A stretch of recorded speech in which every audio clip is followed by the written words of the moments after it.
Marathi hotspot हो मंडळी हो, हॉटस्पॉट इथंच आहे बर का. तर मग चला चॅनलला सबस्क्राईब करा आणि घंटी नक्की वाजवा. आपल्या सगळ्यांचा मराठी हॉटस्पॉट. गाड्याची बैलगाडी बनवली आणि मग त्या बैलगाडीवर त्यांना शकट बनवायचा होता. शकट कळतो का? सारथी गाडीवान असा शब्द आहे त्याला, गाडीवान. तो गाडीवान बनवायचा होता. तो गाडीवान बनवण्यासाठी त्यांनी गाऱ्याने बनवण्याचा प्रयत्न केला, चिखलानी बनवण्याचा प्रयत्न केला, पण त्याच्यापासून तो काही त्यांच्याकडनं तयार होत नव्हता. शेवटी मुलं थकली आणि गोरक्षनाथाला त्या ठिकाणी बसलेलं पाहिलं. आपल्यापेक्षा कुणीतरी वयानं प्रौढ आहे, म्हणजे जरी बालस्वरूपाचं असलं तरी वयानं मोठंच आहे. आणि म्हणून ती मुलं गोरक्षनाथांचा आधार घेण्यासाठी, त्यांची मदत घेण्यासाठी त्या ठिकाणी आली. सगळ्या मुलांनी गोरक्षनाथांना विनंती केली की बाबा एवढं याचं हे सारथी आम्हाला तयार करून द्या. त्यांच्या त्या भावनेच्या भरामध्ये गोरक्षनाथांनी तो चिखल हातामध्ये घेतला आणि मंत्रसंजीवनीचा पाठ करत करतच त्यांनी त्या बैलगाडीवर बसण्यासाठी एक गाडीवान तयार केला. परंतु मंत्रसंजीवनीचा पाठ चालू होता आणि मंत्रसंजीवनीचा पाठ चालू असल्यामुळं त्या मंत्राचा सरळ प्रयोग त्या शकटावर अर्थात त्या गाडीवानावर झाला आणि परिणाम हळूहळू चिखलाची ती मातीची जी मूर्ती होती, जो पुतळा होता, त्याचं रूपांतर सजीव बालकामध्ये झालं. ते बाल्य रूपाला प्राप्त झालं. बाळ रडू लागलं. बाळ रडण्याचा आवाज ऐकला. पोरं सगळी भूत भूत भूत म्हणून पळून गेली. पोरं पळाली म्हणून गोरक्षनाथही भूत म्हणून पळाले. बाळ एका जागेवर पडलं. पोरं गल्लीनं पळत सुटली. तिकडून मत्स्येंद्रनाथ भिक्षा मागून आले. बघितलं पोरं पळत आहे. का पळू लागले बाबा विचारलं. सगळी पोरं सांगू लागली, महाराज तो तुमचा शिष्य आहे ना 12 वर्षाचा, तो तिकडे झाडाखाली बसलेला. बरोबर, त्याने भूत आणलं महाराज, भूत आणलं. मत्स्येंद्रनाथाला हसू आलं. पोरं काय बोलतात, कुठे मला दाखवा रे. नको म्हणले बाबा, तुम्ही जा, ते भूत खाऊन टाकलं आम्हाला, तुमच्या शिष्याला तर खाऊन टाकलं असं म्हणे त्याने. मत्स्येंद्रनाथाने जाऊन प्रकार पाहिला. ज्या ठिकाणी ते बाळ रडत पडलं होतं तिथं गोरक्ष सुद्धा नव्हते. ते भूत म्हणून पळून गेले होते. ज्याला भूत समजून गोरक्षनाथ आणि मुलं घाबरून पळाले होते, ज्या चिखलातून प्रत्यक्ष मूर्ती सजीव तयार झाली होती, ते अंतरिक्ष नावाच्या नारायणाचे अवतार, अर्थातच गाऱ्यापासून गहन रूपानं जन्माला आलेले गहनीनाथ होते. बोलिये गहनीनाथ महाराज की जय. गहनीनाथ महाराज की जय. गहनीनाथ महाराज की जय. त्याला उचलून घेतलं. गोरक्षाचा शोध केला. गोरक्षही लपून बसलेले. गोरक्षा, हा बाबा बाहेर या. बाबा ते भूत आहे त्या झाडाखाली, बाहेर या तुम्ही. बाबा ते भूत झाडाखाली. नाही नाही, झाडाखाली नाही म्हणे, मी आणलं त्याला. मग तर त्याने सांगितलं मी बाहेरच येत नाही. आपल्या कोवळ्या मनाच्या शिष्याला मत्स्येंद्रनाथाने अजून बळकट केलं आणि सांगितलं हे भूत नाही, अंतरिक्ष नावाच्या नारायणाचा अवतार तुम्हाला निमित्त बनून गहिनी रूपानं या ठिकाणी झालेलं आहे. त्या बाळकाला आसनावर बसवलं. लहानचं मोठं ते बालक हळूहळू पळू लागलं. मत्स्येंद्रनाथाने गोरक्षाकडून जो प्रकार झाला तो जाणून घेतला. हा क्षमा असावी, करभाजन नावाच्या ऋषीचा जन्म गहिनीनाथाच्या रूपाने या ठिकाणी झालेला आहे. असं म्हणून बालकाचं भरण पोषण करण्यासाठी त्याचं नाव गहिनीनाथ ठेवू असं अधिकृतरित्या नावाची घोषणा त्या बालकाची मत्स्येंद्रनाथाने केली. गावातील सगळ्या लोकांना मत्स्येंद्रनाथाच्या आणि गोरक्षनाथाच्या योगशक्तीचा प्रत्यय आला. सर्व आदराने प्रणाम नमस्कार दंडवत करू लागले. आणि मत्स्येंद्रनाथांनी गावामध्ये मधू नावाच्या ब्राह्मणाची पत्नी गंगाबाई, या गंगाबाईकडे तिला मूलबाळ नसल्यानं हे छोटंसं बालक सांभाळण्यासाठी दिलं. मत्स्येंद्रनाथांनी त्या बालकाला जोडप्याच्या स्वाधीन केलं आणि मत्स्येंद्रनाथांनी संकेत केला, बाई हा करभाजन नावाचा ऋषी आहे, तुझ्या हाती ओपतो आहे, तुझ्या स्वाधीन करतोय, याचं नाव गहिनी असं ठेव. 12 वर्षांनी माझा शिष्य गोरक्षनाथ येईल आणि याला अनुग्रह देईल, बरं याचा सांभाळ कर. इथे एक बारकाव आहे. 12 वर्षानंतर गोरक्षनाथ अनुग्रह देणारच नव्हते, तर 12 वर्षानंतर हा गहिनी त्या ठिकाणी थांबणार नव्हता. पण आता जर त्या बाईला, गंगामाईला हे सांगितलं असतं की 12 वर्षापर्यंत सांभाळ, 12 वर्षानंतर हा ज्याचा आहे तो घेऊन जाईल, त्याचं काम तो करत राहील, तर गंगामाईला आत्ताच दुःख वाटलं असतं. म्हणून जाणीवपूर्वक शब्दाचा प्रयोग केला. 12 वर्षापर्यंत या मुलाला तुझ्याकडं त्या ठिकाणी तू सुंदर लालन पालन पोषण करून सांभाळत राहा. 12 वर्षानंतर माझा शिष्य याला अनुग्रह देईल. गोरक्ष बाबांनी अनुग्रह दिल्यानंतर गहिनीनाथ घरी राहण्याचा प्रश्नच येत नव्हता. ज्याला अनुग्रह झाला तो घरी कशाला थांबेल. 12 वर्षानंतर अनुग्रहाची कहाणी या ठिकाणी त्या गंगामाईला सांगितली आणि बालकाला जोडप्याकडे सोपवून मत्स्येंद्रनाथ आणि गोरक्षनाथ महाराज बद्रिकाश्रमाकडे निघाले. बोलिये बद्रीनाथ भगवान की जय. आता दोघही जण बद्रिकाश्रमात आले. भगवान शंकराची भेट घडली. भगवान शंकराच्या समक्ष गोरक्षनाथाला उभं केलं आणि गोरक्षनाथाला उभं करून मत्स्येंद्रनाथ भगवान शंकराला म्हणतात, महाराज हा गोरक्ष माझा शिष्य आहे. भगवान शंकरांनी सांगितलं, मत्स्येंद्रनाथ महाराज या गोरक्षनाथाला तुम्ही सर्व अस्त्र शस्त्र आणि विद्यांनी पारंगत जरी केलेलं असलं तरी मनावर विजय मिळवल्या खेरीज आणि तपश्चर्या केल्याशिवाय विद्या कल्याणकारी होत नसतात. धन संपत्ती तुमच्याकडे भरपूर येईल, तुम्ही धन कमवाल, संपत्ती मिळवाल, पण ती वापरायची कशी हे कळाल्याशिवाय उत्तमरित्या तिचा विनियोग करता येणार नाही. अर्थात उत्तमरित्या ती खऱ्या अर्थाने जपल्या जाणार नाही. जोडून या धन उत्तम व्यवहारे उदास विचारे वेच करी, हे जे म्हटलं ते त्याच्यासाठीच. हे व्यवहाराचं जसं तसं मनावर विजय आणि तपश्चर्या या 2 गोष्टी केल्याखेरीज विद्या कल्याणकारी होणार नाही. म्हणून भगवान शंकरानं मत्स्येंद्रनाथाला संकेत केला की आता गोरक्षनाथाला तुम्ही तपश्चर्येला बसवा. मत्स्येंद्रनाथाने गोरक्षनाथाला बद्रिकाश्रमामध्ये ठेवलं आणि तीर्थयात्रा करत करत मत्स्येंद्रनाथ पुढे निघून गेले. आता मत्स्येंद्रनाथ सेतुबंध रामेश्वरावर आले.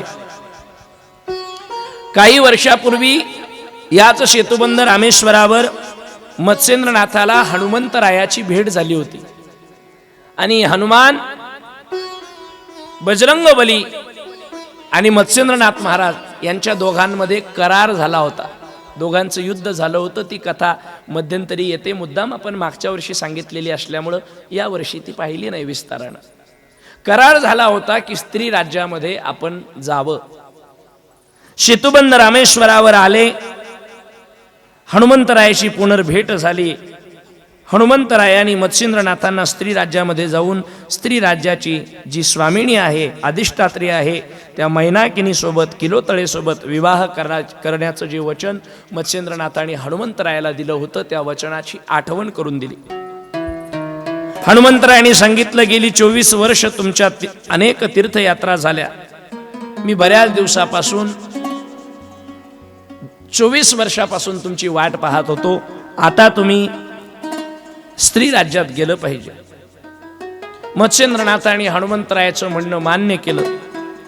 दोघ जण 3 दिवस रामेश्वरला राहिले आणि वंग देशाच्या पलीकडे जाऊन स्त्री राज्यामध्ये हनुमंतराय मत्स्येंद्रनाथाला घेऊन गेले. सर्व स्त्रियांनी युक्त असलेलं हे स्त्री राज्य होतं. पुरुषाचा गर्भ पोटामध्ये राहत नव्हता, राहिला तर तो टिकत नव्हता. जन्माला येणाऱ्या सगळ्या मुलीच होत्या. हनुमंतराय भुभुकार करायचे, पुरुषाचा गर्भ पडून जायचा, मुलाचा गर्भ असला पडून जायचा आणि मुलींचा सुरक्षित राहायचा. मुझे लगता है कि अब हनुमान जी आपको कुछ ऐसा करने की बारी आ चुकी है. स्त्री राज्यामध्ये तुम्ही जो भुभुकार केला, पोरांचे गर्भ पाडले आणि पोरींचे ठेवले, तसा गर्भ कोणताही पाडायचा तर ते चुकीचंच आहे. पण आता मुलींची गर्भामध्ये हत्या केली जाऊ लागल्यामुळं मुलींचं प्रमाण कमी झालं आणि मुलीच्या हत्येमुळं आणि गायीच्या हत्येमुळं महाराष्ट्राच्या वाट्याला हे असं भयानक संकट आलं. ज्या देशातली गाय, ज्या देशातली माय आणि ज्या देशातली कन्या सुरक्षित नाही ना दादा, त्या देशावर अशा प्रकारचे संकट येत असतात. कधी पाणी पडतच नाही, कधी पडला तर जास्तच पडतो. जये देशी गोहत्या घडे, तये देशी पर्जन्य न पडे. जिथं गोहत्या घडती तिथं पाणी पडत नाही, आणि जिथं जास्त गोहत्या जास्त प्रमाणात व्हायला लागतात त्यापेक्षा जास्त पाऊस पडतो. जितकी गाय रडते, जितके तिचे आसू बाहेर येतात, तितका पाऊस पडतो. ही टाळी वाजवण्याची गोष्ट नाही दादा, ही समजून घेण्याची गोष्ट आहे. गाय धर्मशास्त्र तर आहेच आहे, पण गाय अर्थशास्त्र पण आहे. आपण उद्या चर्चा करू त्या विषयावर. स्त्री राज्यामध्ये हनुमंतरायांनी मत्स्येंद्रनाथाचा परिचय मैनावती सोबत करून दिला, मैनाकिनी सोबत करून दिला. मत्स्येंद्रनाथ आणि मारुती 3 दिवस त्या ठिकाणी स्त्री राज्यामध्ये राहिले. हनुमंतराय रामेश्वराला परत आले. मत्स्येंद्रनाथांनी मैनाकिनीचा पत्नी म्हणून स्वीकार करावा आणि सुखानं संसार करावा अशी अट हनुमंतरायानं घालून दिली. मैनाकिनी आणि मत्स्येंद्रनाथ पती पत्नीच्या नात्याने राहू लागले. पुढे मैनाकिनीला मुलगा झाला. त्या मुलाचं नाव मीननाथ असं ठेवलं. या कथेला आपण याच ठिकाणी थोड्या वेळापुरतं थांबू, थोडी कथा बदल करूया. हस्तिनापूर नावाच्या नगरामध्ये आता बृहद्रवा नावाचा राजा राज्य करू लागला. मोठ्या मोठ्या वेदवत्यांना मानणारा हा राजा, मोठे मोठे अनुष्ठान करणारा हा अतिशय धर्मपालन धर्मतत्पर असलेला राजा. या राजाने एकदा सोमयाग नावाचा यज्ञ केला. कारण रघुवंशामध्ये यज्ञ करण्याची प्राचीन परंपरा होती. रामायणामध्ये अशी कथा येते की रघुवंशामध्ये केले जाणारे बहुतांश यज्ञ हे पुत्रप्राप्तीसाठी होते. म्हणजे रघुकुळामध्ये रामचंद्रजीच्या वंशामध्ये जेवढे काही मुलं जन्माला आली, त्या मुलांच्या जन्माच्या पूर्वी त्यांना यज्ञच करावा लागला. यज्ञाविना संतती झाली नाही. आणि म्हणून संतती प्राप्ती करता आता या बृहद्रवा नावाच्या राजानं यज्ञ चालू केला. हरि ओम महा यज्ञ देवताभ्यो नमः, आग्नये नमः, आग्नये नमः स्वाहा. त्याने यज्ञ चालू केला. तो यज्ञ त्या ठिकाणी केला जाऊ लागला. परंतु बृहद्रवा नावाच्या राजाच्या यज्ञामध्ये, बृहद्रवा नावाच्या राजाच्या यज्ञामध्ये अंतरिक्ष नारायणाचा अंश जो आहे, तो अंतरिक्ष नावाच्या नारायणाचा अंश अगोदरच जाऊन पडला होता. राजाच्या यज्ञाचं निमित्त करून त्या यज्ञकुंडातून प्रत्यक्ष जालंधरनाथ अवतार घेणार होते. राजाने यज्ञ चालू केला. ओम सौमाय नमः, सोमम आवाहयामि स्थापयामि. ओम भौमाय नमः, भौमम आवाहयामि स्थापयामि. ओम बुधाय नमः, बुधम आवाहयामि स्थापयामि. ओम बृहस्पतये नमः, बृहस्पते आवाहयामि स्थापयामि. ऋषी मुनी मनीषी साधू संत महात्मे सर्व ऋषी मुनींचा समुदाय त्या ठिकाणी एकत्र आलेला आणि त्या ठिकाणी तो यज्ञ चाललेला. विश्वोत्पत्त्यादि हेतवे तापत्रय विनाशाय श्रीकृष्णाय वयं नमः. नारायणं नमस्कृत्यं नरचैव नरोत्तमम्. देवी सरस्वतीं व्यासं वन्दे ततो जयमुदीरयेत्.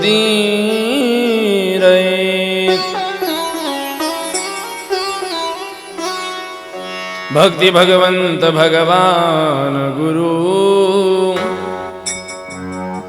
चतुर्नाम वपू एक, तिनके पद वंदन करत, नाशत विघ्न अनेक।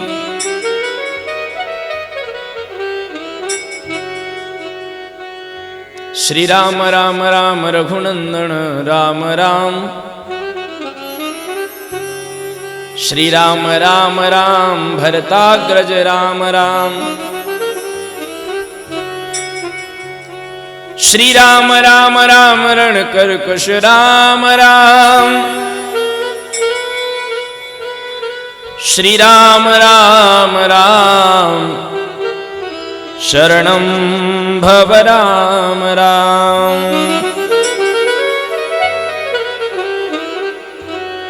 आइए हनुमान विराजिए, कथा करहु मति अनुसार, प्रेम सहित गादी धरे हो, पधारिए पवन कुमार।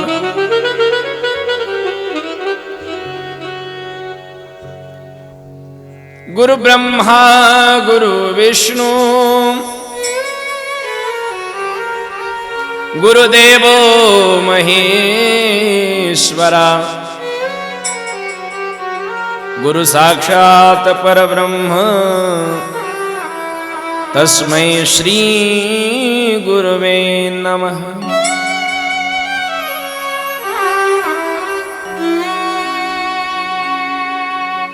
हे श्री बाबा गोरक्षनाथ, आपको बुलाते हैं,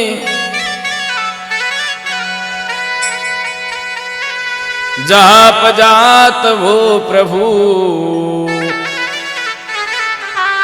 वह उत्सव सफल होत है।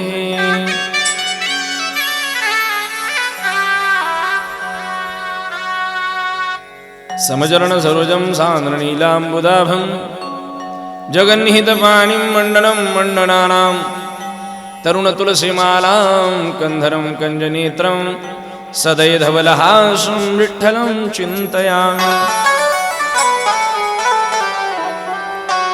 अलंकापुरी रम्य सिंहासनस्थं पदाम्भोजतेजं स्फुरति प्रदेशं, विदिन्द्रादिदेवं सदा स्तूयमानं, समाधिस्थमूर्तिं भजे ज्ञानदेवं। नमो सद्गुरो तुकया ज्ञानदीपा, नमो सद्गुरु सच्चिदानंद रूपा,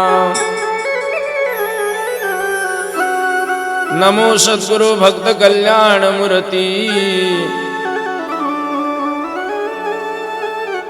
नमो सद्गुरु भास्करा पूर्ण कीर्ति। नमः पार्वती पतये शिव हर हर महादेव। सियावर रामचंद्र भगवान की जय, उमापति महादेव की जय, पवन सुत हनुमान की जय, दत्तात्रेय भगवान की जय, चैतन्य गोरक्षनाथ महाराज की जय, मौली दानेश्वर महाराज की जय, जगतगुरु तुकाराम महाराज की जय, शांति एकनाथ महाराज की जय, धर्म की जय हो, अधर्म का नाश हो, प्राणियों में सद्भावना हो, हत्या बंद हो, विश्व का कल्याण, विश्व का कल्याण, आर्य सनातन वैदिक हिंदू धर्म की जय। जय जय सिया राम, जय जय सिया राम, जय जय सिया राम। अवधूत चिंतन श्री गुरुदेव दत्त दत्त दत्त अलख निरंजन।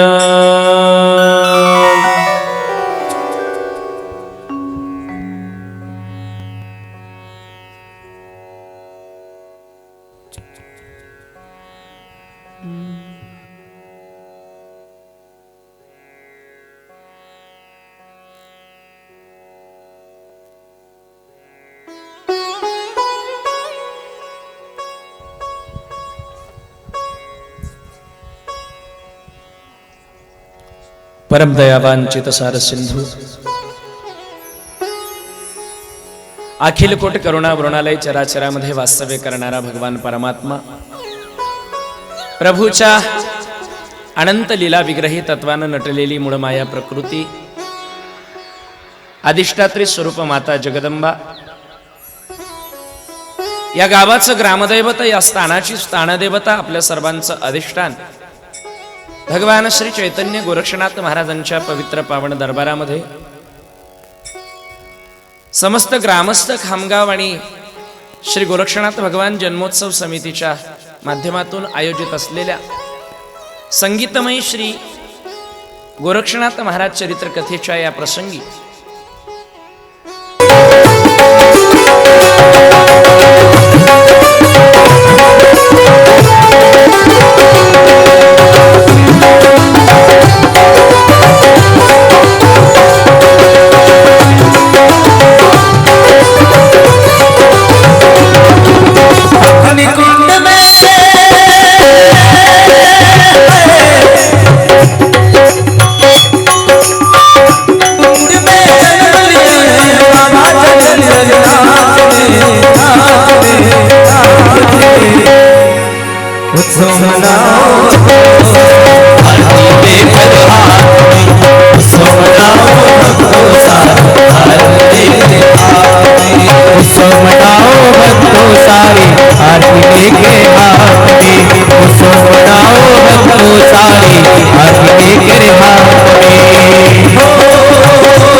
हस्तिनापुर में यज्ञ भयो है, हस्तिनापुर में यज्ञ भयो है, अग्निकुंड आज पावन कियो है, अग्निकुंड आज पावन कियो है।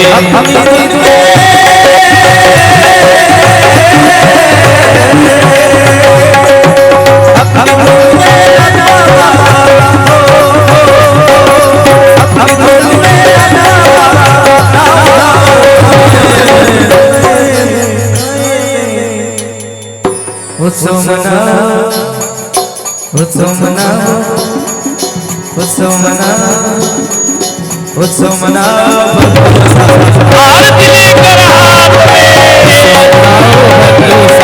आरती लेकर हाथ में, उत्सव मनाओ भक्तों सारे, आरती लेकर हाथ में।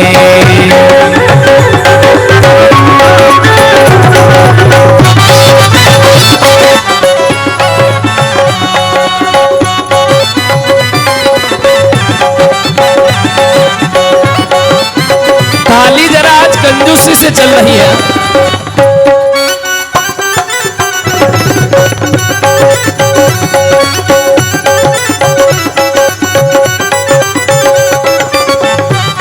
अच्छा,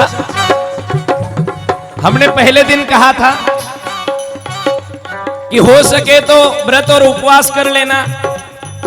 कितने लोगों ने उपवास किया है, जरा ऊपर हाथ तो उठाना। अच्छा, गिनती में बहुत कम आ रहे हैं। तो जिन लोगों को उपवास है उनका हम समझ सकते हैं कि वो तालियां नहीं बजा पाएंगे। आप तो पेट भर के खा कर आए हो। हाँ,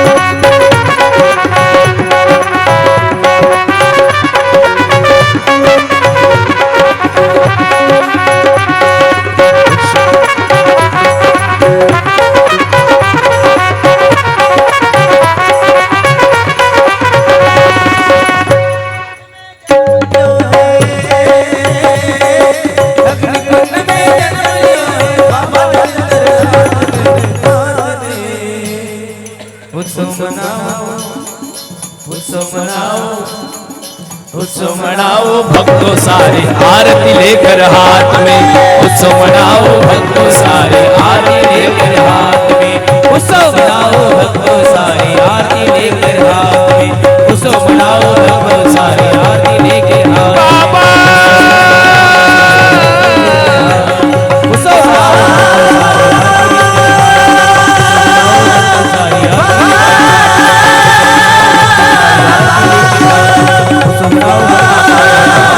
बाबा मेरे बाबा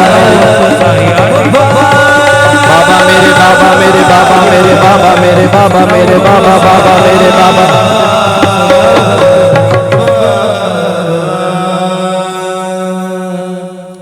भजन की चर्चा हुई है तो आइए थोड़े भजन का विषय ले ले। घर में कोई जन्म लेता है तो उसके जन्म का उत्सव 12 दिन तक चलता है ना। 12 दिन तक, जब तक उसका नामकरण नहीं हो जाता तब तक उत्सव चलेगा। लेकिन 13वें दिन भाई कोई उत्सव नहीं होने वाला। हमारे जीवन में 2 ही उत्सव बनते हैं। बीच में का जिसे हम उत्सव मानते हैं शादी, वो तो उत्सव नहीं होता है। शादी का नाम दूसरा बर्बादी होता है। वैसे तो 3 उत्सव का नाम लिया जाएगा। पहला उत्सव होता है जन्म का, दूसरा उत्सव होता है ब्याह का, और तीसरा उत्सव होता है जनाजे का, अंतिम यात्रा का। हमारे जीवन में 3 उत्सव होते हैं। पहला उत्सव 12वें दिन तक चलेगा, बाद में कोई ध्यान में नहीं रखेगा। लेकिन जब कोई संत आते हैं, जब कोई महात्मा आते हैं, जब कोई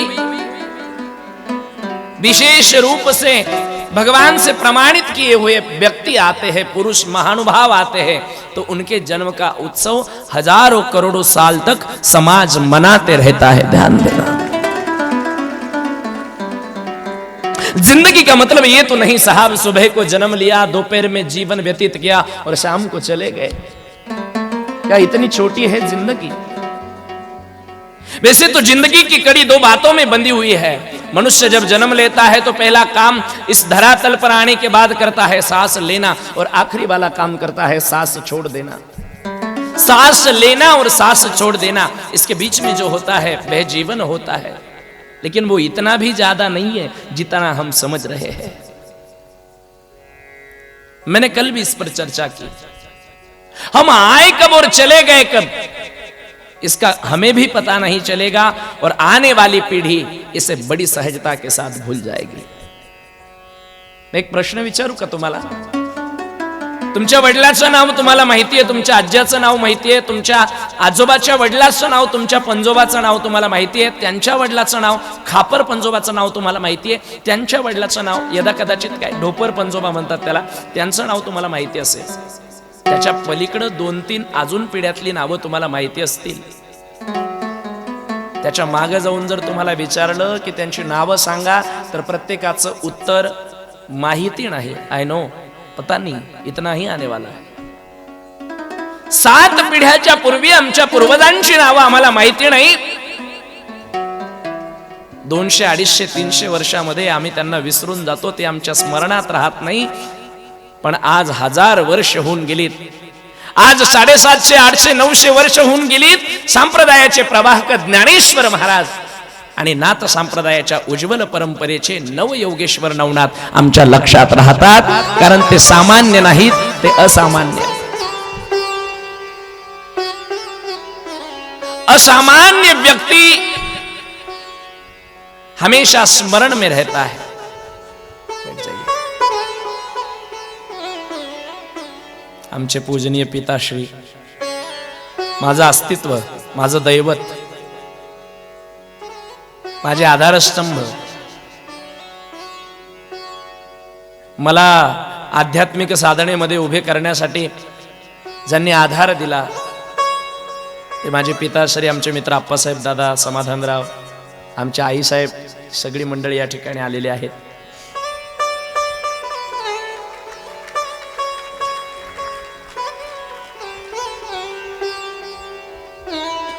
बाप करी ओढ़ी लेकराची जोड़ी, पिता कितना भी करेगा बच्चे के लिए तो बच्चे के ध्यान में नहीं रहेगा, माता आएगी तो पिता को सहजता से भूल जाएगा.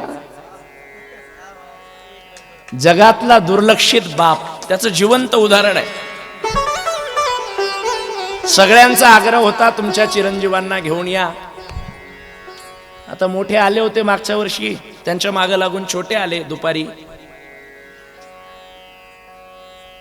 जेऊ घालतोय, टॉवेल ठेवतोय मांडीवर, तोंडात घास भरवतोय, तोंड पुसून काढतोय, तोंड धुवून काढतोय.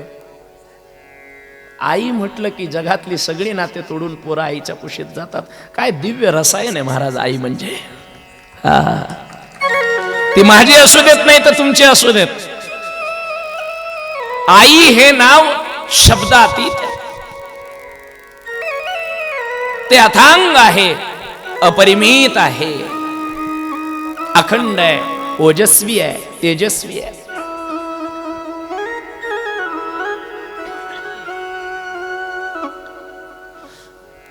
जर 250-300 वर्षाच्या कालावधीमध्ये आम्ही आमच्या पूर्वजांची नावं अगदी एवढ्या सहजपणाने विसरून जातो तर मग प्रश्न असा निर्माण होतो की नवनाथांचं स्मरण आम्हाला का होतं.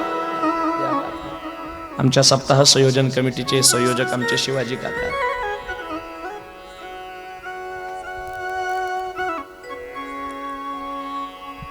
आज ही सगळी मंडळी कार्यक्रमासाठी आली. आमचे माँ बाप आए हैं तो हमारे दूसरे माता पिता, हमारे सास ससुर वो भी आ गए. सगळा परिवारच आज. ज्यांच्याकडे मी नवनाथ पारायण केली, ज्यांच्यामुळे मला नवनाथ ग्रंथ कळायला लागला, ते आमचे स्नेही पुंडलिक मामा व्यवहारे, ते सुद्धा या ठिकाणी आलेले आहेत. त्यांचं सुद्धा स्वागत आहे.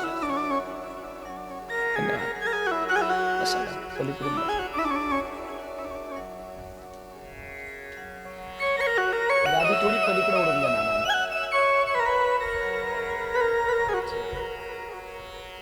ओढा पलीकडे, ओढा अजून, खिचिए और खिचिए.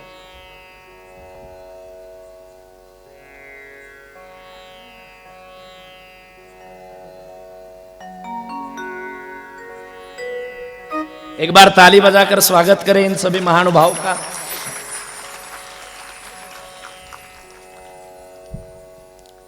जो असामान्य होते हैं उनके चरित्र का बखान हर युग में, हर काल में, हर समय में किया जाता है. और उसे ही जालंधरनाथ का किया गया. बाबा जालंधरनाथ का जन्मोत्सव कल हमने मनाया. राजा बृहद्रवाच्या घरी जालंधरनाथांचा जन्म झाला. बृहद्रवा राजाला अतिशय आनंद झालेला आहे. यज्ञकुंडीच्या ज्वाळामध्ये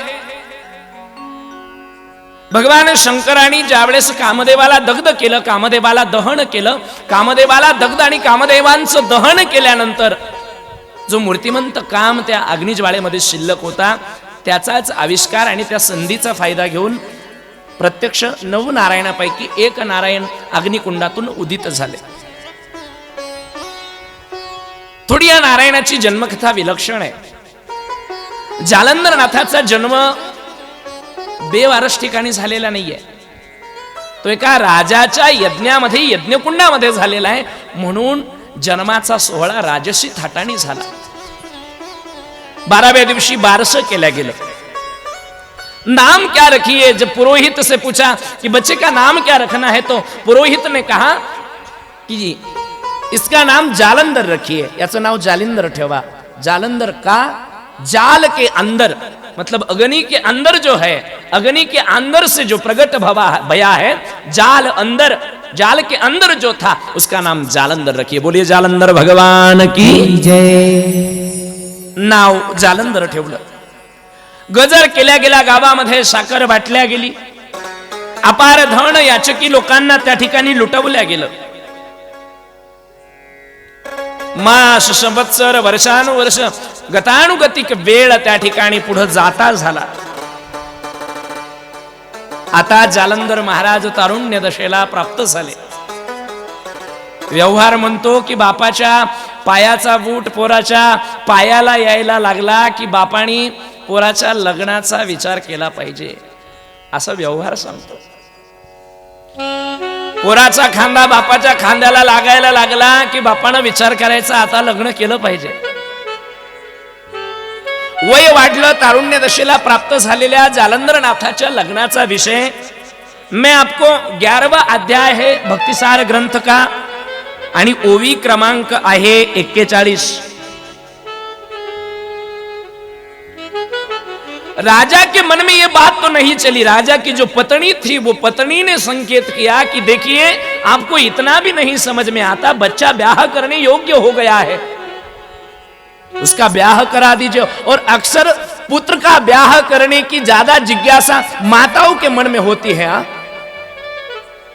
पिता को तो नहीं लगता, लेकिन माताओं का बहुत चलता है. मोठा झाला बाबा, एखादी पोरगी असेल तर पहा आमच्या मुलाचं लग्न लावून. मी म्हणलं माय तू गप बस ना, माझ्या डोळ्या देखत झालं पाहिजे. म्हणलं तू एवढ्या लवकर आंधळी नाही होत ग, आणि झाली तरी डोळे लाव, पण लग्न करू नको बाई. कितनी माताएं अपने पुत्र के ब्याह के बाद संतुष्ट है? जरा ऊपर हाथ उठा देना. एक भी माता का अगर हाथ उठे तो बाद में कह देना.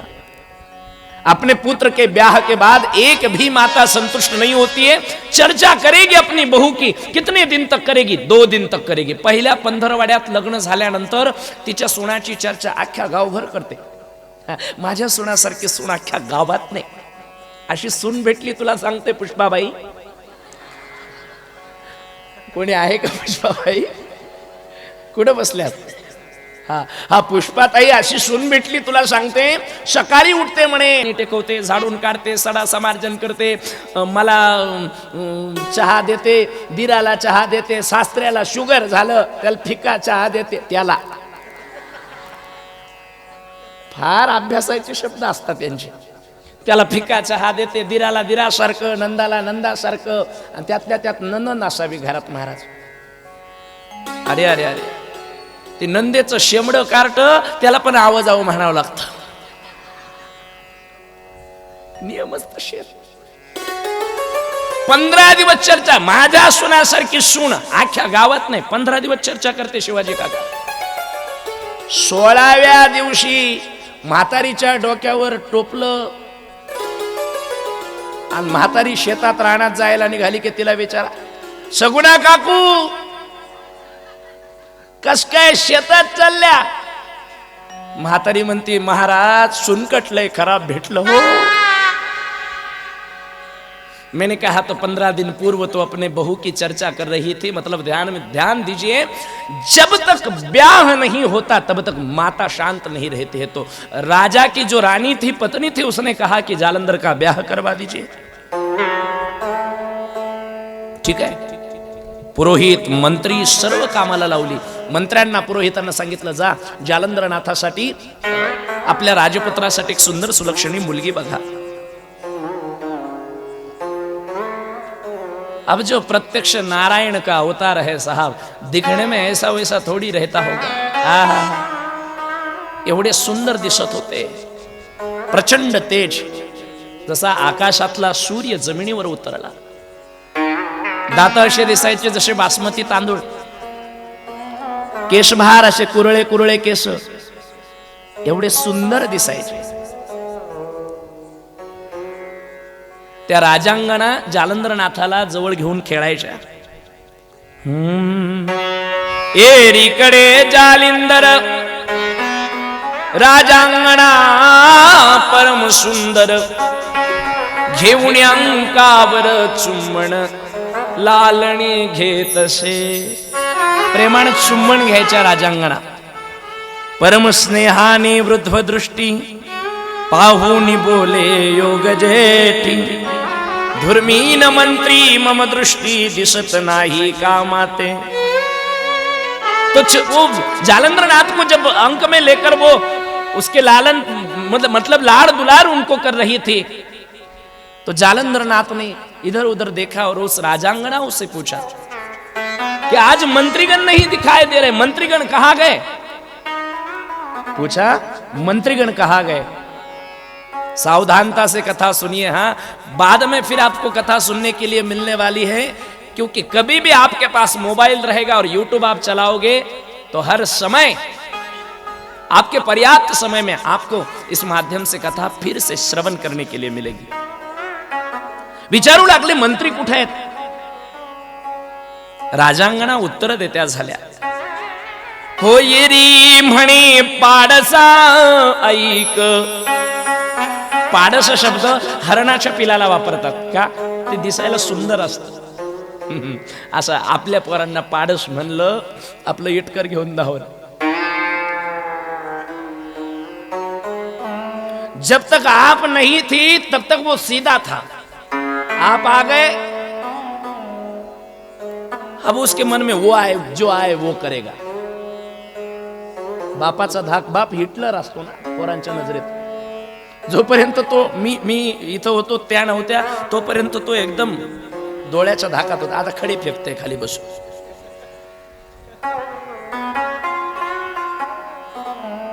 तो पूछा कि ये सब कहा गए? ती सांगू लागली, येरी म्हणे पाडसा ऐक, तुझ स्त्री करावया जनके, पुरोहितानी मंत्री देखी पाठविले आहे. राजांगणा सांगू लागल्या जालंधरनाथाला की बाबा तुला स्त्री करून आणायची ना, तर त्याच्यासाठी मंत्री आणि पुरोहित सगळे गेलेले आहेत.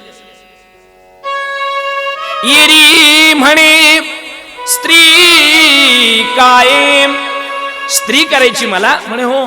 जालंधरनाथ विचारतात, येरी म्हणे स्त्री काय? ते म्हणतात स्त्री म्हणजे काय? आई म्हणू लागली, जालंधरनाथ त्यांना नको विचारू, मी सांगते तुला. येरी म्हणे स्त्री काय, माता म्हणे बायकोसी म्हणावे. आईनं सांगितलं अरे बायकोला स्त्री म्हणतात. येरू म्हणे मज दावावे, बायका कैसा जननीये. अच्छा, बायकोला स्त्री म्हणतात का? मग कशी असते ते मला दाखवा बरं. आईला हसू आलं. 16-17 वर्षाचे आप्पासाहेब भाऊ जालंधरनाथ, 16-17 वर्षाचे, अजून बायको कळत नाही. आणि काय जमाना आला. हे 5-7 वर्षाचेच बसलेले आहेत खटुले पुढं. ए पुढचा तू टोपीवाला, हा तूच वरती, हा खोटं नाही बोलायचं. तुला बायको कळती ना? कळते की नाही सांग. इकडे बघ, खोटं नको बोलू बेटा, खरं सांग. कळती ना? कळती ना? ए तुला रे, ए तू त्याच्या शेजारचा तू, हा कळती ना? वरती बघ, वरती बघ, वरती बघ, कळती ना? इकडे बघ, मला सांग, कळती ना?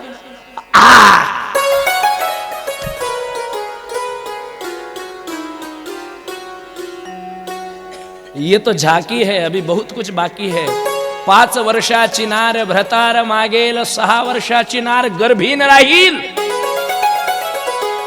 5 वर्षाची पोरगी खेळता खेळता म्हणते मला लग्न करायचे, म्हणते की नाही? भ्रतार मागेल, 6 वर्षाची नार गर्भीन राहील. संतांनी बोललेलं कोणतंच वचन हे खोटं नसतं. डोंगरी देवे लागतील लगे या नाही, बताइए लगे या नाही लगे, हे सगळं खरं होणार. बायको कशाला म्हणतात? इरी म्हणे मज समान, बायको येईल तुझं कारण, जैशी मी बा त्याच समान, तुझी बायको येईल. तो माँ ने कहा जैसी मैं हूं ना वैसी ही तुझे पत्नी मिलने वाली. जशी मी आहे तशी बायको भेटेल तुला. असं ना, डोक्यात टक बसली बायको. 3च अक्षराचा शब्द डेंजर झोन मध्ये जातो. बायको वजनदार शब्द, धारदार शब्द. चिंता नका, मी काय घाबरत नाही काय. स्पष्ट बघता. मी एका माणसाच्या 10व्या कीर्तनाला गेलो परवाला, आणि मी त्या कीर्तनात त्याच्याच विरोधात बोललो. मी परवाही सांगितलं का वक्त्याने आपल्याला जे पटत असेल ते स्पष्ट मांडलं पाहिजे. मेलेल्या माणसाची राख तीर्थामध्ये टाकून तीर्थाला अपवित्र करायचं नाही, हे आपण जाणलं पाहिजे, लक्षात घेतलं पाहिजे आणि त्याच्यावर भर दिला पाहिजे. जो बात सत्य रहेगी हम बोलेंगे. सोबतच दादासाहेबजी माऊली काळे यांचं आगमन या ठिकाणी झालेलं आहे. धन्यवाद. लगता है पत्रकारों की कृपा जरा इस साल कम लग रही है. हो जाएगी. माझ्यासारखी बायको, हिला बायको म्हणतात, तेवढं डोक्यामध्ये 3 अक्षराचा शब्द, वजनदार तीक्ष्ण धारदार शब्द. बायकोला इंग्रजीमध्ये वाइफ म्हणतात, बरोबर ना? WIFE. ये तो शॉर्ट फॉर्म है, फुल फॉर्म तो कुछ ऐसा है. W का मतलब होता है विदाउट, I का मतलब होता है इंफॉर्मेशन, F का मतलब होता है फाइट और E का मतलब होता है every time. Without information fight every time, that is wife. जो कभी भी किसी भी प्रकार की पूर्व सूचना न देते हुए फाइट करती है, झगड़ा करती है, झमेला खड़ा कर देती है, उसे पत्नी कहते हैं.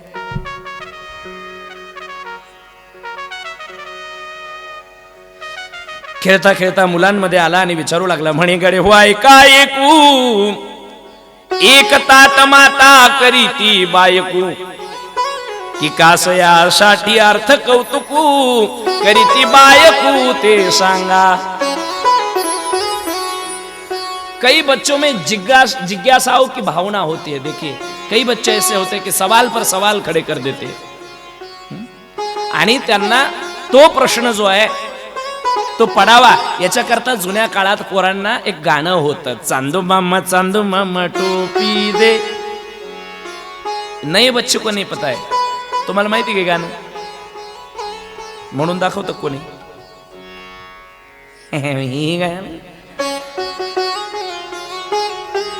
त्या चांदोबाला मामा म्हणायचे. बरं, त्या चांदोबाला मामा म्हणायचे, त्याचंही फार मोठं वेगळं कारण आहे. चांदो मामा टोपी. त्याला प्रश्न होता तिथं, टोपी कशाला, पैसे ठेवाला. वा वा, बोल बोल, येते त्याला. पैसे कशाला, बोल रे बाळा, ए बोल, येतं तुला, मला माहिती आहे, मदत कर बेटा, बोल बोल, काय अडचण नाही. पैसे कशाला, बायको करायला.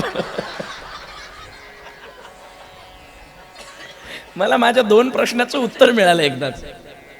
बायको कशाला,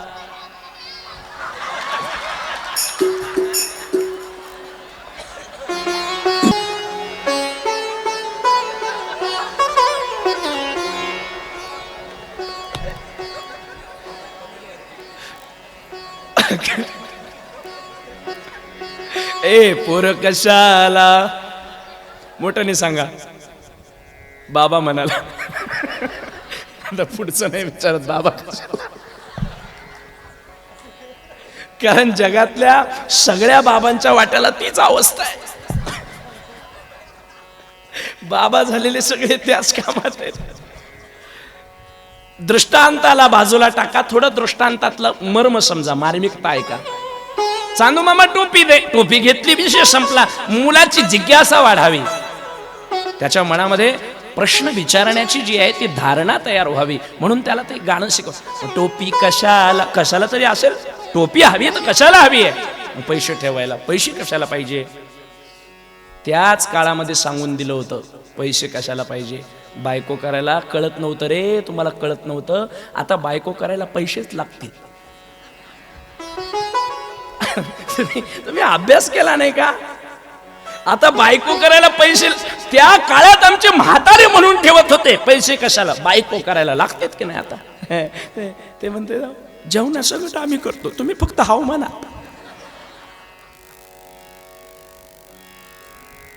प्रश्न, जिज्ञासा.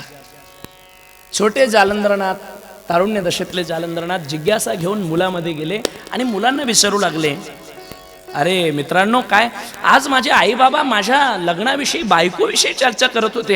हे बायको, बायको म्हणजे काय असतं रे.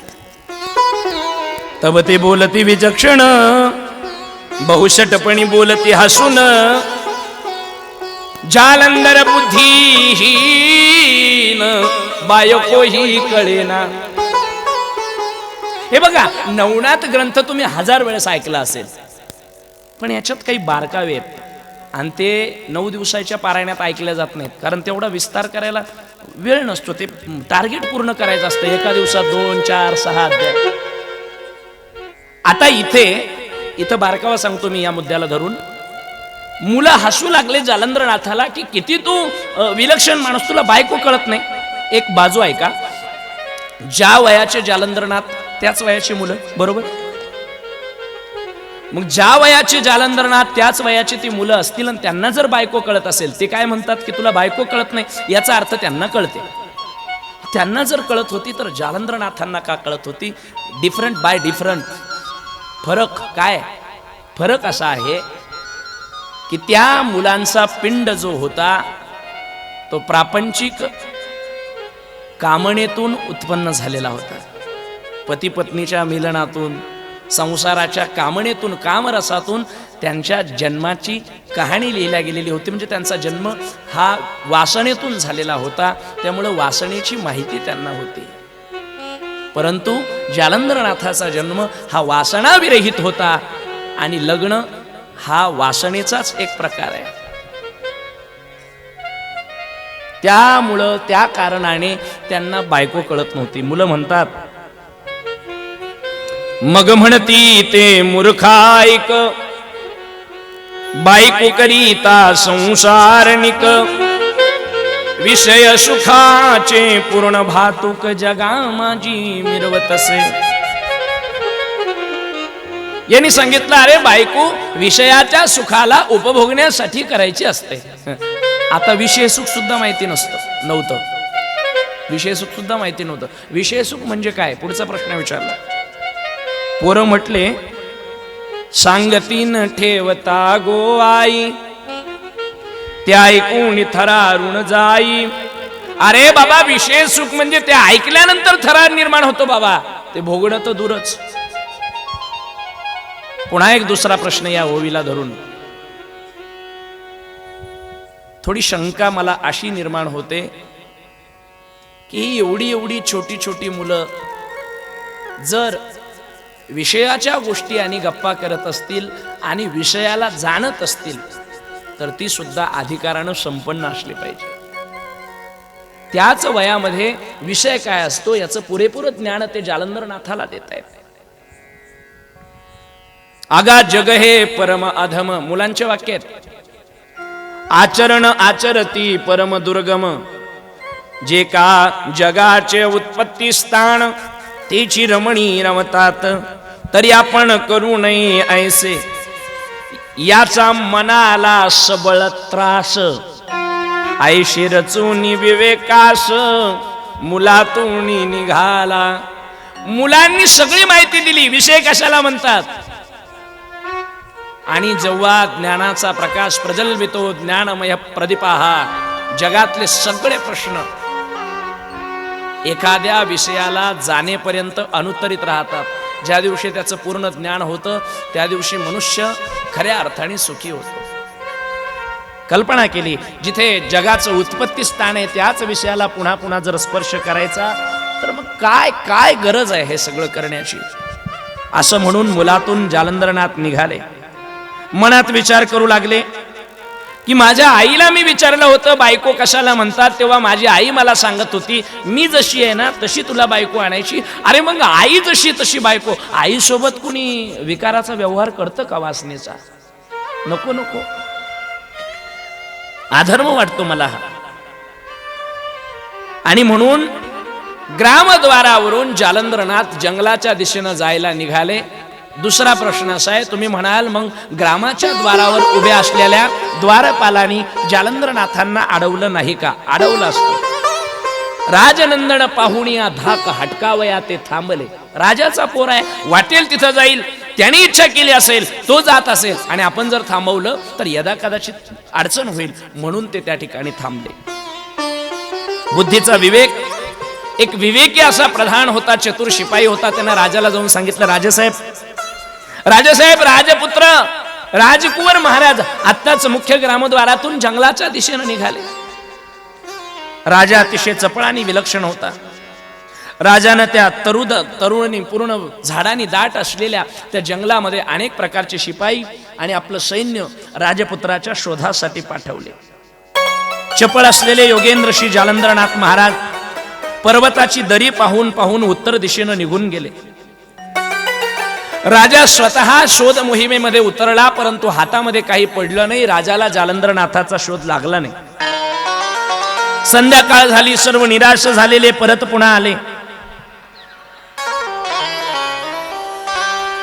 राजपुत्राचं ते सगळं लहानपणाचं दृश्य पाहून सचित्र दृश्याला आठवून राजराणी सुलोचना रडू लागली की अतिशय सूर्यासारखा हा तेजायमान असलेला जो राजपुत्र आहे, माझा जो बाळ आहे, तो कोणी हिरून नेलेला असावा. महाराज, जिचे पिढे बाळ प्राण तेचा विकाळ.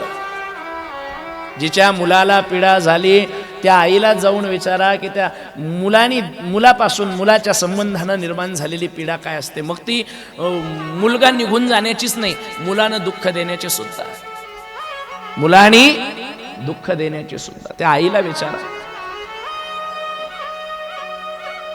रडू लागला. राजा हुशार होता. राजा राणीला समजूत घालून सांगू लागला, अगं जे आपलं नव्हतं ते आपल्याला कसं भेटत.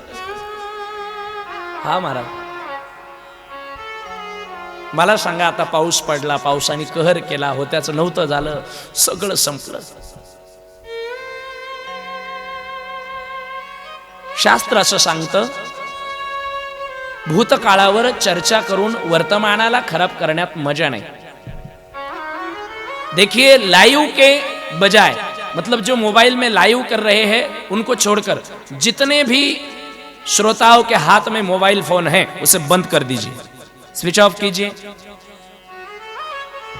लाईव्ह करणाऱ्या मोबाईल फोनच्या व्यतिरिक्त जेवढ्यात देख हे बघा, जगाला बोलायला फोन लागतो, नाथाला बोलायला मौन लागतं। कथा जब तक चले आप मौन रखिए, मैं बोलूंगा। हर किसी का बोलने का अवसर समय उसे मिलता है, जीवन में अवसर आता है, जब मिले तब बोलना चाहिए। जब बोलने का अवसर मिले है तब बोले तो फायदा ही होता है। कभी कभी अवसर मिलता है हम बोलते नहीं है, कभी बोलने का मन होता है तो कोई अवसर नहीं देता। कधी कधी बोलायचा हे असतं की बोललं पाहिजे पण बोलून देत नाही कोणी। ते पतिराज जेवायला बसलेले, ताटामध्ये स्वयंपाक वाढलेला आणि नवऱ्याने पहिलाच घास उचलला आणि तोंडात घातला आणि बाईनं तोंड उघडलं। मालक, नवरा म्हणला शांत बस। नेमकं जेवायला बसले की कटकट कटकट लावते, तुझं तोंड आहे का काय, खापर आहे काय, गप बस। ती म्हणली आवाज बंद कर। ठीक आहे म्हणलं। तिला बोलायचं होतं, संधी तिनं शोधली होती पण बोलूच दिलं नाही मालकाने। जेवण संपल्यानंतर याने हात धुतले, टॉवेलने हात पुसले आणि मग विचारायला लागला, आता बोल म्हणे। काय बोलत होती बाई? म्हणे आता काय दगड बोलू का? पहिल्या घासाला निंबूची फोड समजून झुरळ चाटीत होती म्हणे तुम्ही, ते सांगायचं होतं तुम्हाला। कभी कभार होता है ऐसा।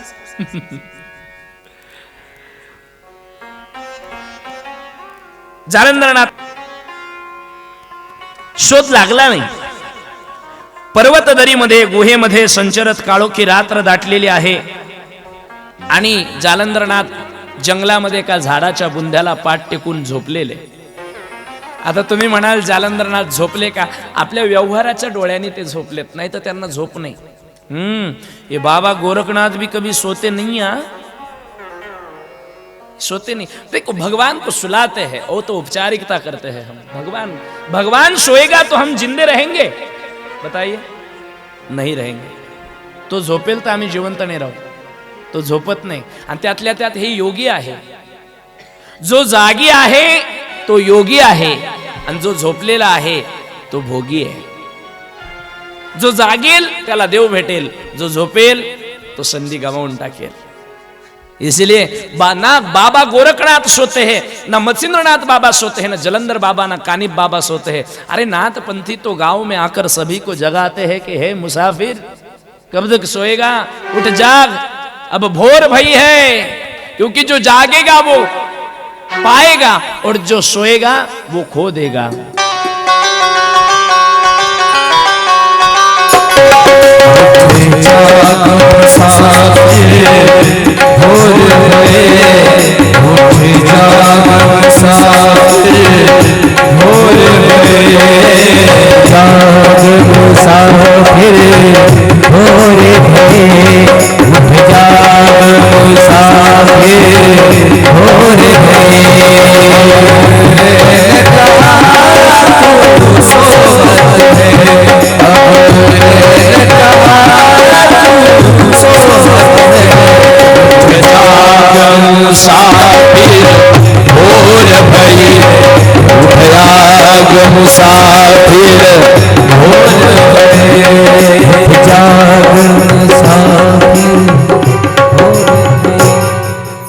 उठ जाग मुसाफिर भोर भई। अब रैन कहा तू सोवत है, नाथानी जागवलं आपल्याला। गुडगुडीवाला येतं ना सकाळी, गुडगुडीवाला आता बंद झालं ते वासुदेव, सकाळी गुडगुडी वाजवायचा, जागायचा तो। जगजोगी जगजोगी जाग जाग बोलती जागता, जगदेव राखा काही भाव अवघा, क्षेत्रपाळ पूजावा सकळ। बहुता दिवसा फेरा आला तुमच्या नगरा, हे सकाळी सकाळी जागवायचे। जागून काय करायचंय, जाग जाओ मुसाफिर और जाग कर क्या कर, मन में गोरख नाम की ज्योति जगा ले और बाबा गोरख की भक्ति कर ले। दिल में तू गोरख के नाम की जरा ज्योति जला के दे। आएंगे आएंगे आएंगे मेरे बाबा, तू दिल से बुला के दे। आएंगे मेरे बाबा, दिल से बुला के दे।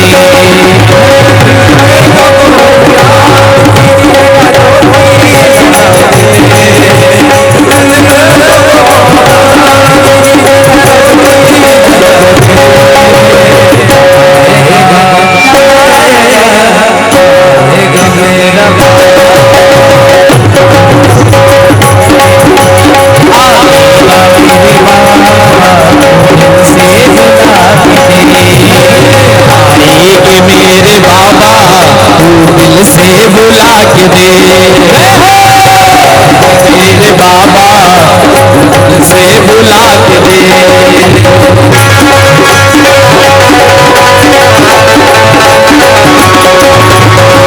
है कोई मेरे बाबा का दीवाना या सभी दीवाने सो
भजन के बोल है, किस्मत के ताले खोलना बाबा के हाथ में। आपके नसीब के ताले खोलना बाबा गोरक्षनाथ के हाथ में है। जिनको जिनको लगता है कि हमारे नसीब के ताले खुल जाए तो खुलकर आनंद ले। जो खुलकर आनंद उठाएगा वही पूंजी पाएगा। हाँ, किस्मत के ताले खोलना के हाथ में, एक तेरे कष्ट मिटाना पल भर की बात है। एक तेरे कष्ट मिटाना पल भर की बात है। किस्मत के ताले खोलेगा, किस्मत के ताले खोलेगा, जरा ताली बजा के दे। आएंगे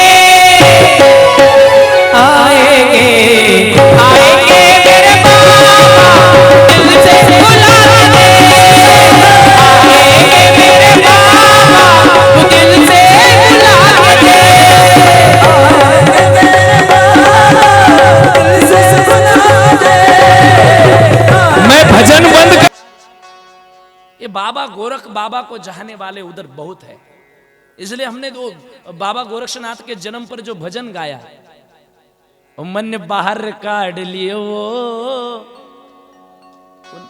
गुरुजी, मन बाहर काढ़ लिए वो मन हो गए 12 साल। गुरुजी मैंने बाहर काढ़ लिए वो मन हो गए 12 साल।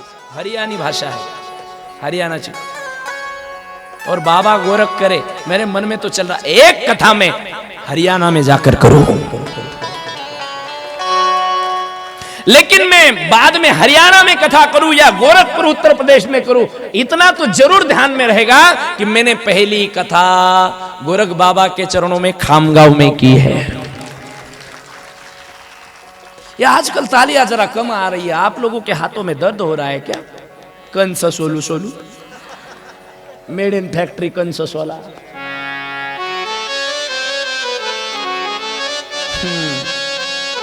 असा कसा घातला तू घाला,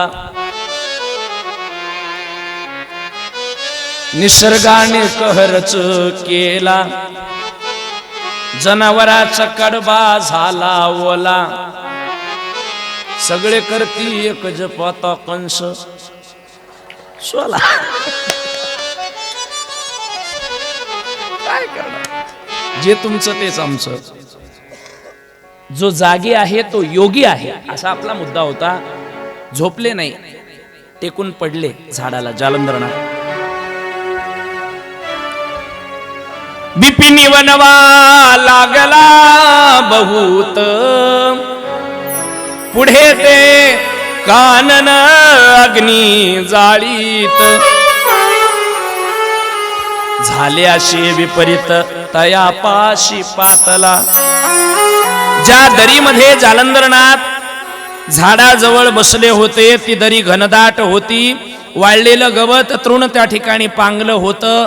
झाडाला झाड, फांदीला फांदी घासली, वनवा लागला, अग्नीच्या तिनग्या पडल्या, जंगल पेटलं। पेटलेला अग्नी जो आहे तो हिरव्या ओल्या काच्या झाडांना भक्षी पुढे निघाला। आणि अग्नी जेव्हा वनव्याच्या रूपानं जालंधरनाथाच्या जवळ आला, अग्नीनं ते सूर्याच्या किरणासारखी मूर्तिमंत स्वरूपातली दैदिप्यमान प्रतिकृती पाहिली आणि अग्नी स्थिर झाला। अग्नीनं परीक्षण केलं, अग्नीच्या लक्षात आलं, अरे हे तर आपल्या उदरातून जन्माला आलेलं बाळ जालंधर आहे, याला उत्तम ठाव ठिकाण पाहून आपण बृहद्रवा राजाच्या घरी सुलोचनेच्या ताब्यामध्ये सोडलं होतं, हे बाळ इथं का पडलं? अग्नी शांत झाला। जालंधर रूपी संताच्या रूपानं का होईना जंगलाचं रक्षण झालं। जालंधरापासून अग्नी येऊन थांबला, जर तो थांबला नसता तर होतं नव्हतं जे जंगल आहे ते सगळं संपलं असतं। साहब, संत के आवागमन, संत का जो आगमन होता है, संत के चरण जहां पर लगते हैं वे भूमि हमेशा के लिए सुरक्षित रहती है। मला एकाने विचारलं, केरळासारख्या ठिकाणी काळे मौली पूर येतो, हानी होते। मी एकदा केरळाला गेलो होतो एका दौऱ्यावर, तो वहां का जो आदमी था उसने पूछा कि बोले महाराज श्री आपको डर नहीं लगता? मैंने पूछा क्यों? बोले ये पानी, बाढ़। मैंने कहा कि हमें बाढ़ का कभी भय नहीं लगता, बाढ़ का कभी डर नहीं लगता। उन्होंने पूछा क्यों? तो मैंने इतना सटीकता से सहज जवाब दिया। मैंने कहा कि हम ज्ञानेश्वर जी महाराज जैसे, जनाबाई जैसे और नामदेव जी महाराज जैसे संतों के भूमि में आश्रय करते हैं। संतांची पदचिन्ह जिथं जिथं पडली, तुका म्हणे तेथे सुखा काय उणे, राहे समाधानी चित्ताच्या। आळंदीला गेलात का कधी? माऊलीच्या समाधीवर डोकं ठेवलं की डोळ्यातून पाणी येतं। काय येतं? ज्ञानाबाई माझी अनाथाची माय, अख्ख्या जगावर मातृत्वाचं पांघरुण घालणारी माझी ज्ञानाबाई नावाची माऊली। आईला भेटल्यासारखं होतं तिथं गेल्यावर, आईला भेटल्यासारखं। पण ज्या ज्ञानाबाईंनी जगाला मातृत्वाचं पांघरून घातलं, त्या ज्ञानाबाईंच्या व्यक्तिगत जीवनाचा जर अभ्यास केला आणि मातृत्वाच्या बाबतीमध्ये त्यांच्या जीवनात मिळालेली देण जर पाहिली तर महाराज अतिशय विदारक आहे. ब्राह्मण समाजाने तत्कालीन अवस्थेमध्ये ज्ञानेश्वर महाराजांवर बहिष्कार टाकला होता. का तर संन्यासाची पोरं लग्न झाल्यानंतर संन्यास घेतला आणि संन्यासानंतर पुन्हा गृहस्थी स्वीकारून ही पुत्र जन्माला घातली. म्हणून विठ्ठलपंतांना आणि रुक्मिणी मातेना या पुत्रासहित वाळीत घातलं होतं समाजाने. माऊलीचे चित्त आईशी कळवळ्याची जाती करी लाभा विनप्रीती. माता रुक्मिणी टोकायच्या विठ्ठलपंतांना, काय हो तुमचं जगाचं सगळं काय पाहताय, आपल्या लेकरांना सुख कधी भेटल. उपनयन मौजीबंधन करायचं होतं. ब्राह्मण समाजाने निषेध केला, मौजी बंधन करता येणार नाही. का? वाळीत टाकलेलं आहे तुम्हाला. संन्याशाची पोरं आहेत हे. शुद्धीपत्र आणा. शुद्धीपत्र आणण्यासाठी जेव्हा गेले, आमच्या मुलाला आम्हाला सुख हवं आहे, आमची मुलं आनंदानं त्यांना जगता आलं पाहिजे, याच्यासाठी आम्ही काय करावं सांगा. द्विजांनी निर्णय दिला, शास्त्राच्या यादीमध्ये एकच प्रायश्चित्त आहे. काय? देहांत प्रायश्चित्त. म्हणजे तुमची मुलं जर सुखा समाधानानं तुम्हाला जिवंत पाहायची असेल तर तुम्हाला जिवंत राहता येणार नाही, म्हणजे तुम्हाला मरावं लागेल. कल्पना करा, विठ्ठलपंतांनी रुक्मिणीकडे पाहिलं, रुक्मिणीने विठ्ठलपंताकडे पाहिलं. रुक्मिणी, आता कसं करता? मातेच्या मुखातले उद्गार आहेत, आपल्या जाण्याने जर आपली पोरं सुखी होत असेल तर महाराज घेऊ आपण निर्णय. विठ्ठलपंतांनी विचारलं, मग मरायचं का आपण दोघांनी? हो. कधी मरायचं? आईला लेकराच्या सुखाची एवढी आवड लागलेली असते, इतकी अधीर झालेली असते, उशीर नका करू म्हणे, आजच जाऊ. पण आज रात्रीच्याला जाऊ. रात्रीला का? शेवटचं एकदाचं पुरणपोळी करून खाऊ घालते माझ्या लेकराला. माय येते, माय. भावंड बोलवली, ज्ञानदादा, सोपान काका, मुक्ताई, निवृत्तीनाथ. लेकरांनो, हाई, अरे पुरणाची पोळी करायची आज आपल्याला. धावत पळत लेकर आली. हाई, कुणी सरपण आणत, लाकडं आणत, काड्या आणत, कुणी चूल पेटवत, कुणी पातेलं आणत. पुरणपोळीचा स्वयंपाक तयार झाला. संध्याकाळची वेळ होती. चारी लेकर ज्वारीच्या कणसाची ताटी असते तशी एका लाईनीमध्ये, एका ओळीमध्ये बसवले. पुरणाच्या पोळीचा घास असा खिरीमध्ये बुडवायचा, लेकराच्या तोंडात घालायचा आणि हुंदका दाटून यायचा रुक्मिणीला. पण रडता येत नव्हतं. का तर ज्ञान पुढे जागी आहे. प्रश्न विचारला, आई का रडते? उत्तर काय देऊ? मनातल्या मनात म्हणाली, लेकरांनो, शेवटचा घास भरवते रे, घ्या खाऊ. शेवटचा घास भरवते रे लेकरांनो, घ्या खाऊन. याच्या नंतर तुम्हाला घास भरवायला तुमची माय जिवंत नसेल. घास भरवला. चारही लेकरांना जेवू घातलं. एका एका लेकराला मांडीवर घ्यायचं, डोकं थापटायचं आणि झोपू घालायचं. मध्यरात्र झाली होती, 12 वाजले होते. विठ्ठलपंतांनी सांगितलं, रुक्मिणी चला आता. चालायचं का मालक? हो. डोळे भरून चारही लेकराला पाहिलं. लेकराचे सुंदर स्वरूप आपल्या डोळ्यामध्ये साठवलं. आणि पोरांना रुक्मिणी म्हणल्या, जीवन पाखरांनो, तुमची माय चालली रे, सोडून तुम्हाला माय चालली, पुन्हा नाही दिसायची. तोंडावरून हात फिरवलं. विठ्ठलपंतांनी सांगितलं, रुक्मिणी मनाला आवर घाला, लेकर उठतील. अंगावर पाखरून घातलं, पांघरून. दरवाजातून बाहेर आल्या, तुळशीच्या वृंदावनाजवळ गेल्या. पण माये न ती घार हिंडे आकाशी, चित्त तिचे पिलापाशी. पुन्हा एकदा तुळशी जवळ आल्यावर असं वाटलं, पळत जावं, कवटाळावं लेकराला, कवटाळावं लेकराला. घराकडे पळत जाणार इतक्यात विठ्ठलपंतांनी सांगितलं, रुक्मिणी आधीर होऊ नका, लेकरं उठतील हो. कुंठित झालेल्या माता रुक्मिणीने तुळशीच्या वृंदावनाला मिठी मारली आणि तुळशीला सांगितलं, माय तुळशी माझी मागते, जर तुम्ही झाडं लावले तर या मातीवर उपकार होतील तुमचे, तिच्या कृतज्ञतेतून ऋणातून मुक्त तरी व्हाल तुम्ही. एवढी एक विनंती आहे, रिक्वेस्ट तुम्हाला करतो. जालंधरनाथामुळं वन वाचलं. बोलिये श्री जालंधरनाथ महाराज की जय.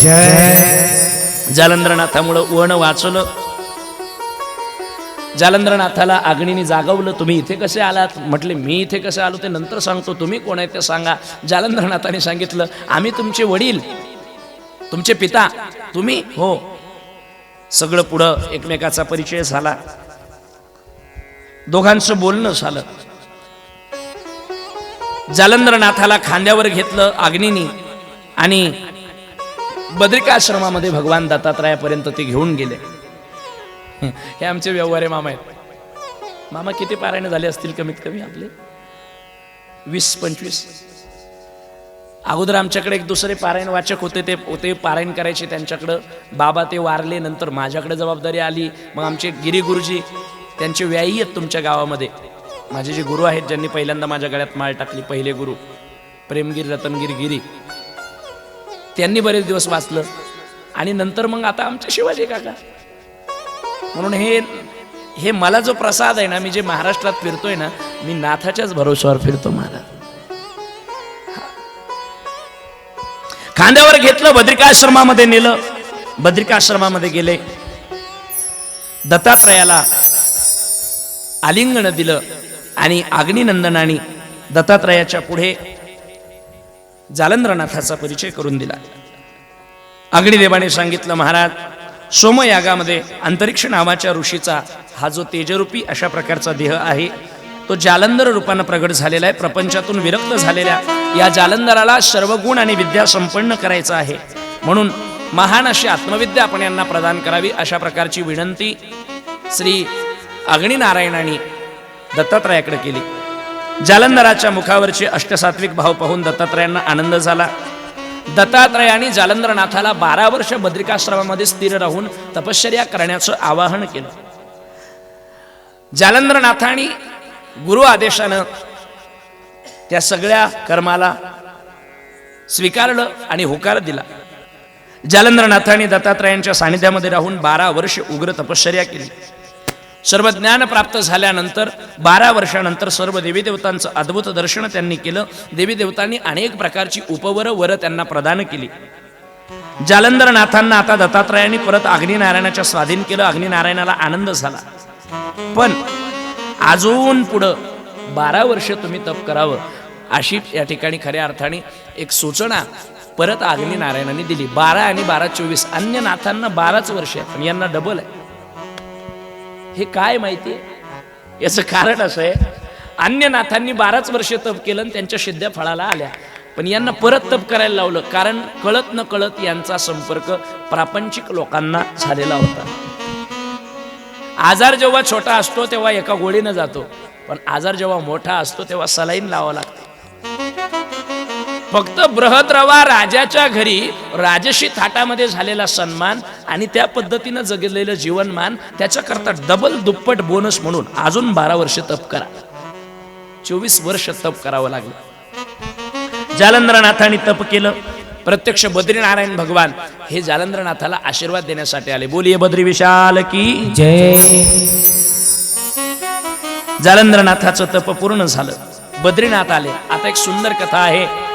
भगवान श्री कानिफानाथाचा जन्मोत्सव आपण अवघ्या 5 मिनिटाच्या आत या ठिकाणी साजरा करणार आहोत. कार्यकर्ती मंडळींना विनंती आहे की त्यांनी जन्मोत्सवाची तयारी करायची आहे. बद्रीनारायण सांगू लागले, प्रबुद्ध नारायण नावाचे ऋषी यांनी मानव अवतार घेतलेला आहे. ब्रह्मदेवाची अमोघ वीर्य शक्ती फार दिवसापूर्वी स्वर्गातून खाली पडली होती आणि ती झोपलेल्या हत्तीच्या मराठी हॉटस्पॉट. हो मंडळी हो, हॉटस्पॉट इथंच आहे बर का. तर मग चला चॅनलला सबस्क्राईब करा आणि घंटी नक्की वाजवा. आपल्या सगळ्यांचा मराठी हॉटस्पॉट.